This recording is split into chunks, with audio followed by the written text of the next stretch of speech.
Well, hello everyone. Today I will be making a rubber duck for...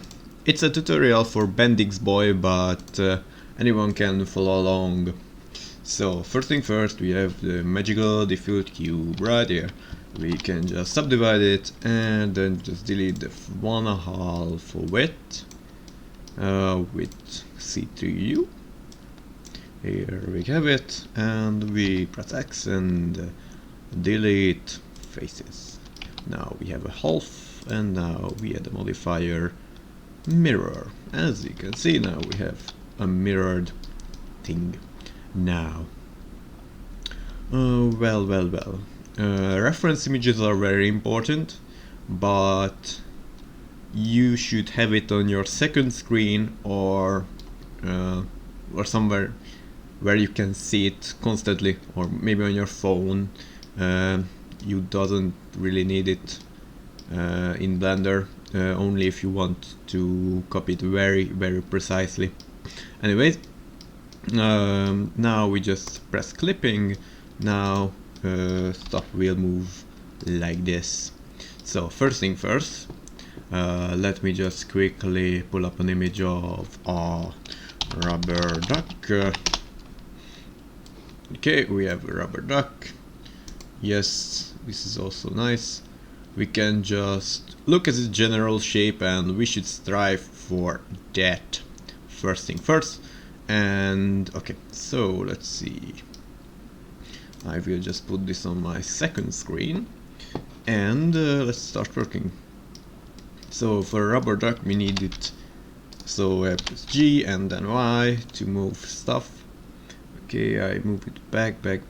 Okay, and it also has a bit of I press E and extrude, and yeah, it has a, well, not a belly, I have no idea how to call this. And then we can Control R to make a loop cut. Alright, and yeah, let's get this right. Okay, and we should probably also make these a bit more thick. Later we'll adjust everything. First we just need the general shape, and then we need another loop cut for the neck. Okay, and then we just select this thing, extrude it. Well, yeah, it will be the whole head.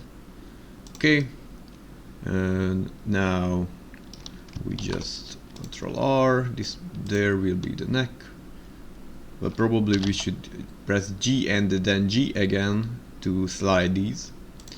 And so another R. This will be the neck, and then we can start with the beak, which will be something like GY.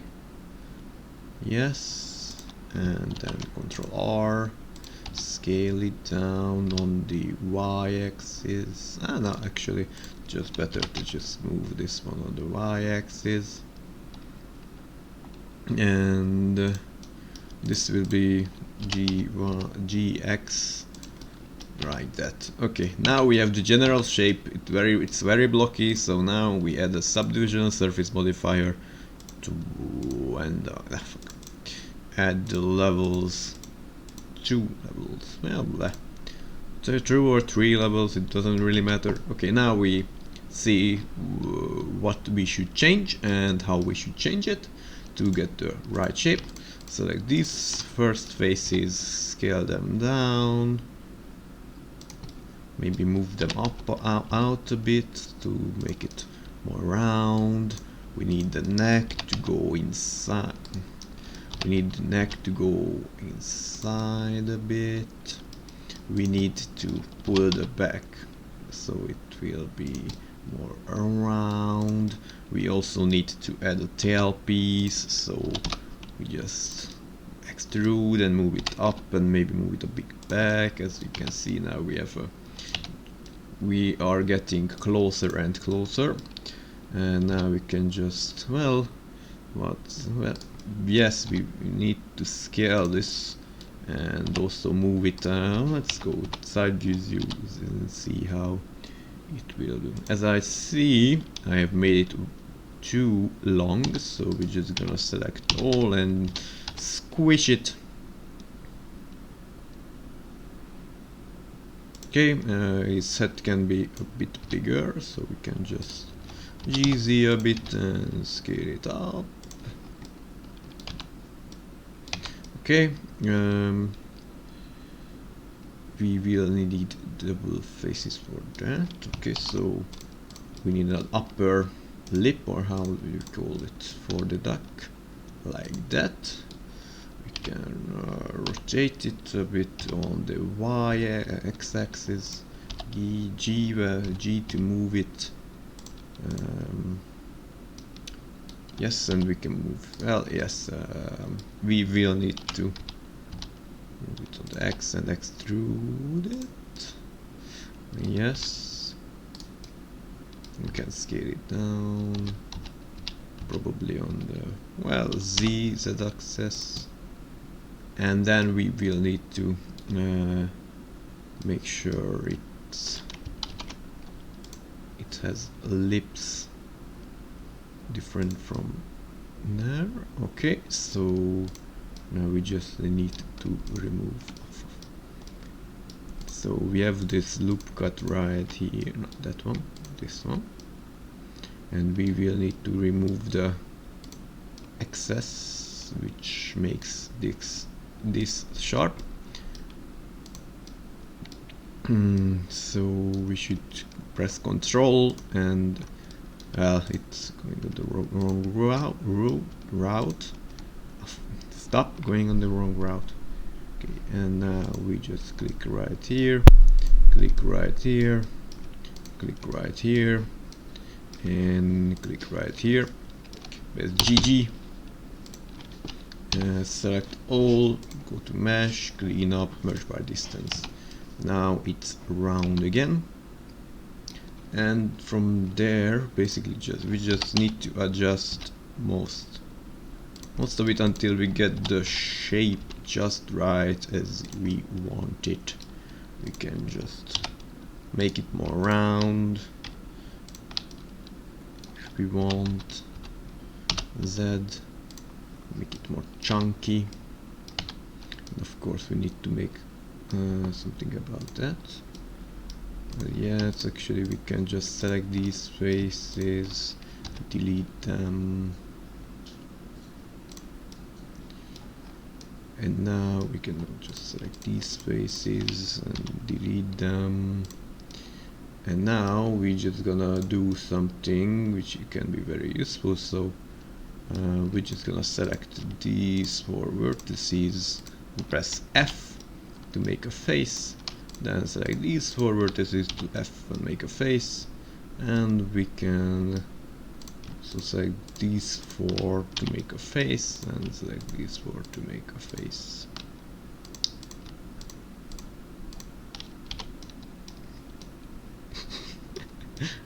It's still a bit blocky, so we just need to select this, we can move it inside, and yeah, basically we need to play around with this until we have a shape we like on the face. Oh yeah, actually I should just clean up it again, and now we can just move it so we have a much more round face, but we need to go to side view so we can manipulate it much more easily.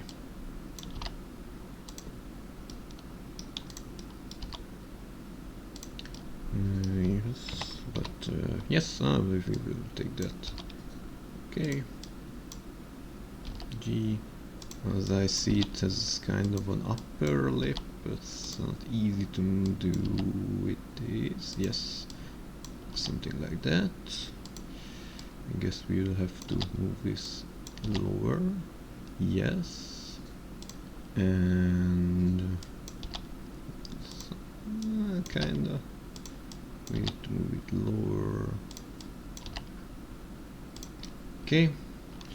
And yeah, and basically that's kind of it. We can just move and adjust this shape until we think it's good. We can just move these vertices around to get an ideal result which we are happy with, basically. And it will be smooth, and it will be extra smooth if you just go and press right mouse click and shit smooth. As you can see, it is completely smooth. And yes, basically that's the gist of it. That's the gist for most smooth looking things. You just make it blocky, add a subdivisional surface modifier, and you're good to go. And then you play around with it until it looks just right. You can add loop cuts, and then if you have, well, yeah, if you add a loop cut and some things are too blocky, you can just always press GG and move it up, and then press A and mesh and clean up and mesh by distance, and that will remove it. You can press F to bridge gaps. You can even use it in edge select mode. As you can see now, there is a face there. And yeah, basically these are the basics for this. There are much more techniques and stuff which you can use, but these are the gist of it for now, for simpler modeling simpler stuff. Of course, you can use many other techniques for different results, and you can just UVM wrap this easily because it's not too complex. You can just select the right edges to use the unwrap on. And yeah, I think that's all for now. Yeah, so subdivisional surface, you don't really need to apply the modifiers, but if you really want to, you can just take Blender Guru's advice and just duplicate it and then hide it. So now you can apply stuff on it, and then you won't lose the one which doesn't have modifiers, which have modifiers. So yeah, basically that's the gist of it. Oh yeah, actually I forgot to add eye. Well, actually that can be just a stamp on it, basically. Only done with textures and you're good to go. Yes, as I see, it's just printed on. So for the eye you will need to make it on, or print it, what's it called, paint it on. But I have never painted textures before, so I have no idea how to do it properly, but it's probably not that hard for a basic thing like a rubber duck, because it basically needs 3 colors, 4, and that's it. Alright, I think that's all. See you next